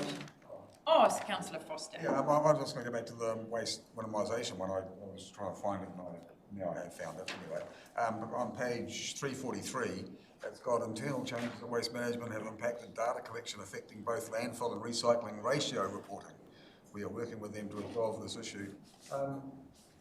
That's a really important data, having data between what we recycle and what goes to landfill. And that would be really interesting to see and put the pressure on to make sure that our suppliers are utilising as much recycling as possible, especially after we've seen what happens in other regions with the amount of money that people are making from all the recycling, and we understand that our provider is not giving that level of service here that we should expect. Mrs. Frey. Through the Chair, so we are working with both at the moment to make sure that that reporting is happening, and our full report we will get corrected, but we'll also be able to refer back to this quarter. So it's not going to be lost, it's just a glitch in the system. Okay. And do we have a way of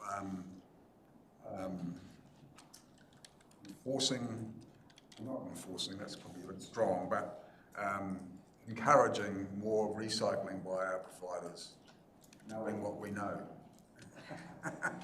We are working with our current contract, so we are bound by our current contract, and the opportunity really comes up when we negotiate the new contract with a new contractor or current contractor, whoever that may be, through the process. But it really is at that contract negotiation phase where we drive those performance outcomes. Yeah, okay, thank you for that. My next question is on the next page, 344. This said about an abatement notice at Pakaho. Current abatement on the Pakaho landfall, working through a review of site management plan to lift this notice. So in relation to the abatement notice, so that was in relation to some small parts of the landfill being exposed, very small parts, grazing things, as I understand, and we have commissioned, there's some work being done on reporting on that, and it's currently being peer reviewed, and we have also worked very closely with the council on that whole process, so it's an active.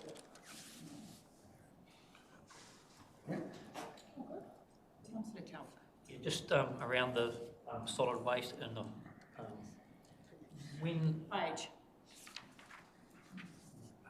343, just when we're looking at the reporting of the kilograms and tonnes of waste, is that just what's going through waste management, or are we taking into account other providers, likes of Duke's, where there's a lot of solid waste goes there into their landfill? Is that taken into account in the figures that are being done, or is it just what goes through waste management? Through the chair, it's through what goes through waste management. Councillor Pahuruhuriwai. Supplementary to Councillor Telford. Is there any way to break down how much waste is coming from the transfer stations?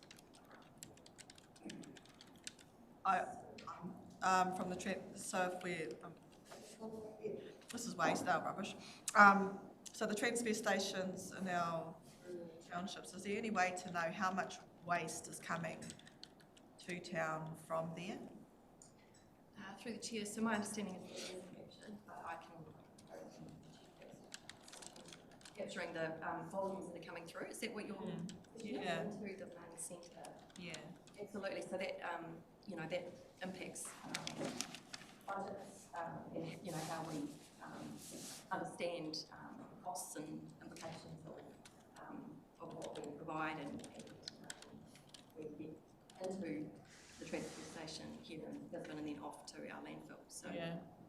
I'd be interested in seeing that breakdown just to see rubbish and in terms of minimising how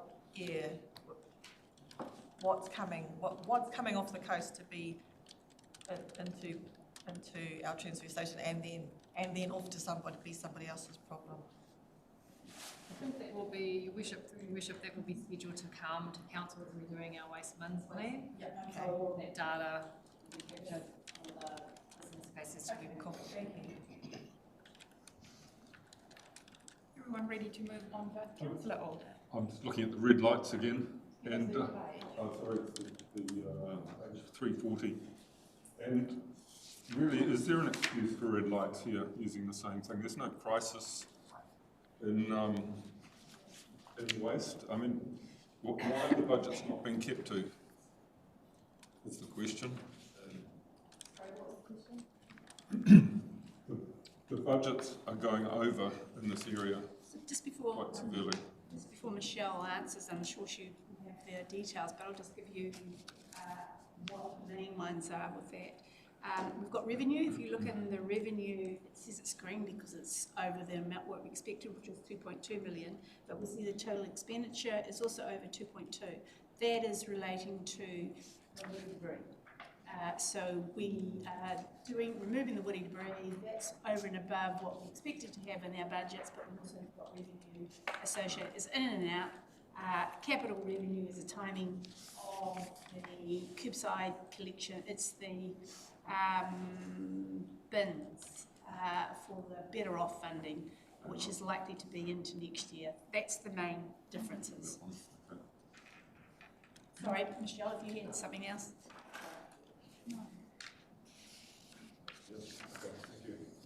Okay, let's move on. I think our next one was water supply. So that's page 352, Councillor Foster. And then Councillor. 357, yeah, 357, maintenance of reticulation network. Looks like we've got a couple of red crosses on there because we're losing more water than what we have targeted. Targeted 15%, we're losing 19.4%. Is there, what is the main cause of this water loss? Is it a concern? Because that's nearly 20% of our supply not being supplied. Or is it, and it's going somewhere else?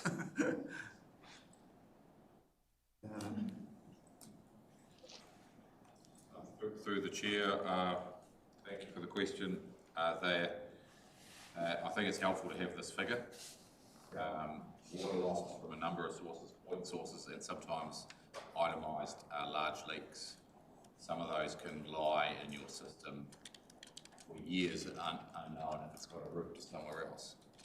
So if you've got a leak in a pipe and there's stormwater near it, it'll eventually find each other and away you go forever. So capturing this information gives us an idea of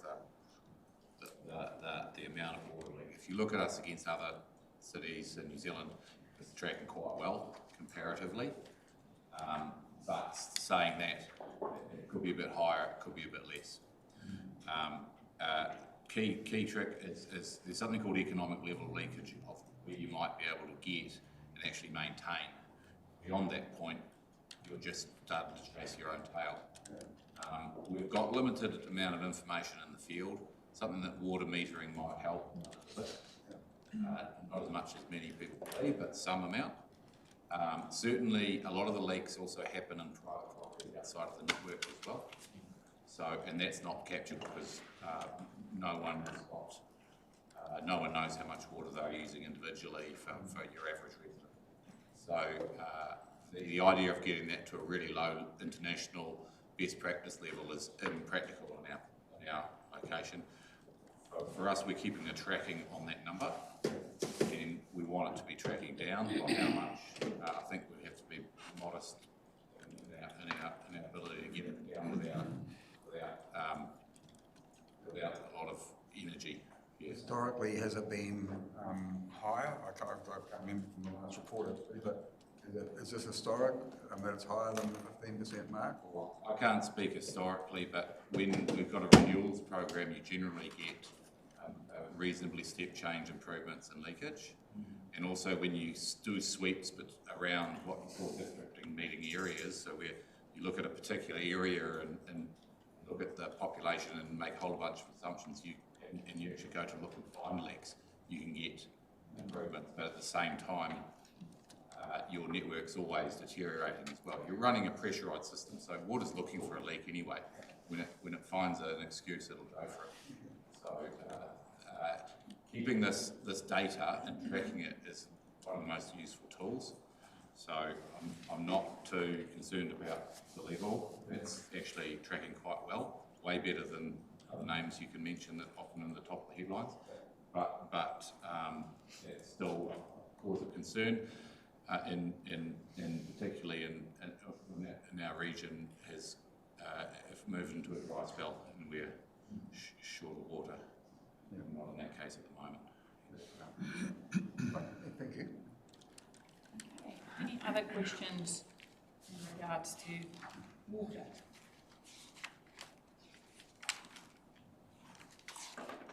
Just probably just a reference to that.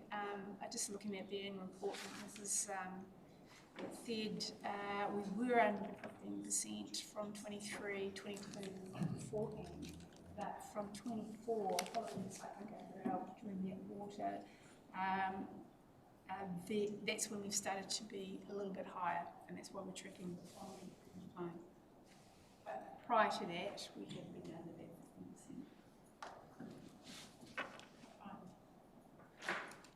15%. Okay, let's move to urban stormwater.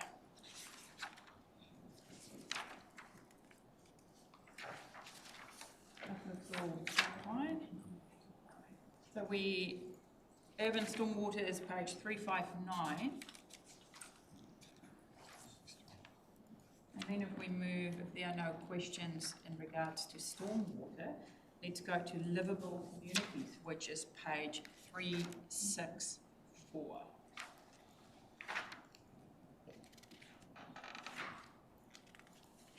Councillor Foster. Does that include 371, page 371? Yep, it goes to 374. On page 371, and I'll declare an interest, revitalisation of the central business district. Early landscape improvements and community initiatives are underway. Strategic planning is advancing here. So I would like to know what those improvements are, and we've got a paper tomorrow, exciting paper on the initiatives of the revitalisation of the CBD, and we've got some recommendations on that. So as these improvements, are they following along with those recommendations, or are they something different? And through the chair, in terms of the city centre revitalisation, we've got a paper coming to the operations group tomorrow, and that will cover So this what we're saying here, early streetscape improvements and community initiatives are underway. Is that all aligns with that paper? Yeah, great. Okay, cool. That's good. Thank you. No more questions. Let's go to regional leadership and support services. That's emergency management, engagement, Māori partnerships, governance and democracy, science, strategic policy and planning, and support services. Councillor, we start on page 375. Councillor Alder. Thank you, Your Worship. I'll try not to muddle too much on this one. But going back over all the pages we've just been through, and a breakdown of 8 different departments, from roading, which is $26 million operational expenditure, down to lands and rivers at 1.8, stormwater at 1.8. And we've had detail, and we, through the year, get reasonable updates and detail on all of these departments. I call them departments, whether they are or not, doesn't really matter. But the total of that spend comes to 60.8 million in operational expenditures. When we come to regional leadership, the operational expenditure is 28 million, nearly half of the amount of the above that we've covered. Regional leadership is split into, as we've heard, emergency management, engagement, Māori partnerships, governments and democracy, science, strategic policies, support services. And there are over 7 departments that we're dealing with here, and yet there is no financial provision or detail between each department. And am I asking too much that we should see the budgets for each of those departments and get a bit of a drift on how much is being spent in each area at this stage in the report? Just with it, why we're required under the Local Government Act to actually report separately for each of the infrastructure ones. That's required as a separate activity that must be required separately. So that is required there. In terms of the groupings where there's an alignment with one of the services, we line that up and report as that group, and we have to amalgamate them. When we do report it as a group, we report the financials as the group. So that has been defined in our 3-year plan as those particular areas. If we were to define it lower, then could be the other things that you come separately for the governance, etc. The separate parts of it. But it's pretty much defined in 3-year plans what is your major groups and why there is separation for those is required separately for the infrastructure is required. So that's why you see a little bit of a demarcation. It's where the alignment is one of the services you're having and you're reporting up as a group of doing it. As a supplementary, if our job is to try and monitor and keep an eye on where money is spent, and yet we can't see the detail in this rather large chunk of money, it's very hard for us to be discerning in where we push policy. Your Worship, if council wants to see that level of detail, be specific about what you want, and then we can look at providing that separately. If you want a breakdown for each of the areas, then as we go into our next 10-year plan, be specific about that, and then we can disaggregate and we will explain more what that means to your grouping of activities. But it's all fed up, so if there was anything specific that you were concerned about or need to, then we can take that offline and have a conversation with you. Yep. Any other questions in regard to page 375 we started on? It is a huge section. What's in there?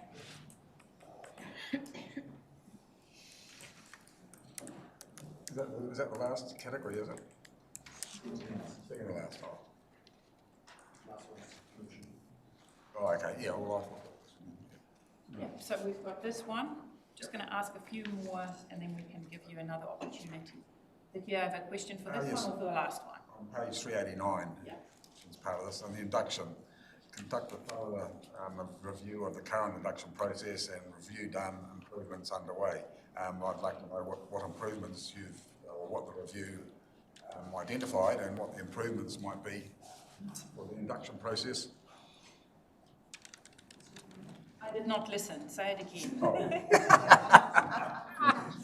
Induction, okay. It says conduct a thorough review of the current induction process and review done, improvements underway.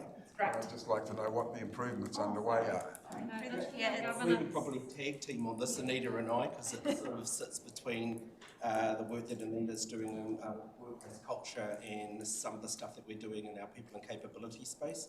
So some of the improvements are to do with our online system and how we make sure that staff are properly inducted across health and safety, and needing to know all the different sets of tools, etc., that make them a part of this place and how they can integrate with our community. So it's that front end stuff. We have Mihi Whakatau Day, which talks about our vision, our values, what each department's responsible for. We talk them through the purpose of local government, etc. So we've just been doing some learnings around what's useful for people who are coming fresh into the organisation. And then the next layer down is dependent on your role. You might need to be even further inducted depending on the specifics of the activities that you're responsible for. Yeah. So like, for example, if you're going into a role that requires you to be a remote lone worker, you'll go through that whole induction. I don't need that training. I'm not remote. I'm just at the office. So when I saw this, I just immediately thought of our council induction. And similar. Yeah. And so if been through a few inductions, I'd just like to know what improvement that you might be thinking of in the council induction. So through the chair, there was a survey that was conducted as a result of the last induction, so we're analysing that and improvements in this induction of the council as well. So if there's something specific that you would like us to focus on outside of the feedback that you've already given, then let us know on the feedback. That's right, I just started trying to figure out if there were some major changes. I was just trying to figure out if there were some major changes that you were wanting to do with our councillor induction after the election. I can't hear you. If you speak away from the microphone and you can't be heard.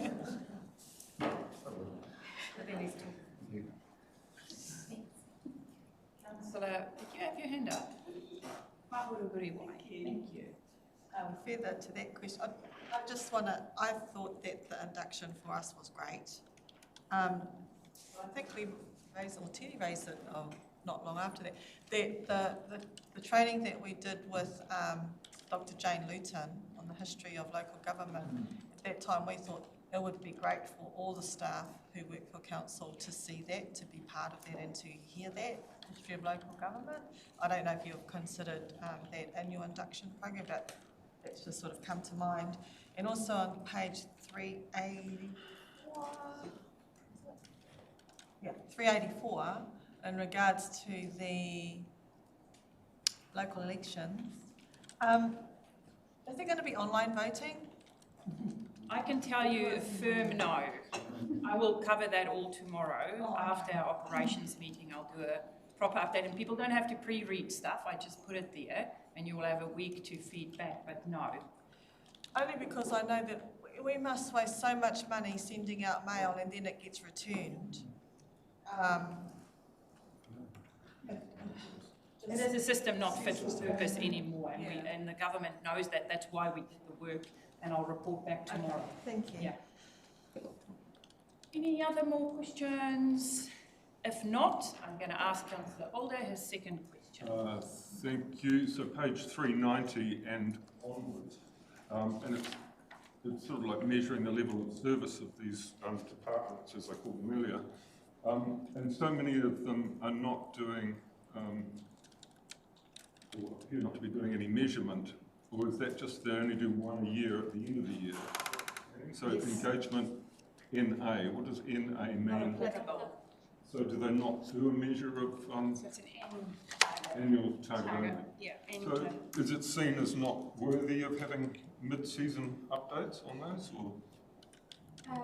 It's usually, we do that measure through either a targeted survey, and it's done at a particular time, and so that an accumulative, so we just add it up. So it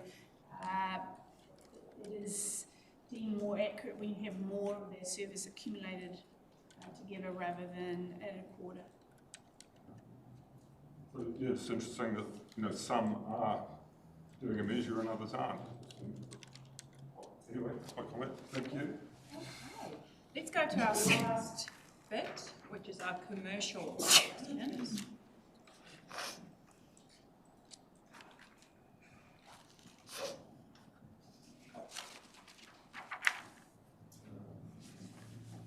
That's page 393.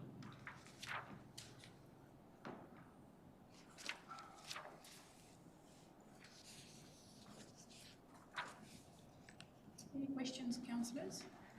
There are no questions. I'm happy to move the report. Moved by Councillor Wharehinga, seconded by Councillor Pahurahuriwai. And I do want to, before we pass this, thank staff for this report. And just focus your attention on page 315, where we take a look at the summary of targets to meet, 88%. You know, there's always room for improvement, but we should also acknowledge that staff go above and beyond to reach the target, sometimes testing and situation. So Nadine, on behalf of us, acknowledge and thank staff on our behalf. I do have a mover in Councillor Wharehinga, seconder in Councillor Pahurahuriwai. All in favour? Aye. Contrary, carried. This brings us to the end. Oh, look at us, finishing really, really early. Do we have work to do? So we close the... Yeah, but I first need to close the public meeting, and this is what I'm doing before we can go to public excluded. So I officially close the public meeting. Will you move that we move in? Thank you, Councillor Alder. I'll second that. All in favour? Aye.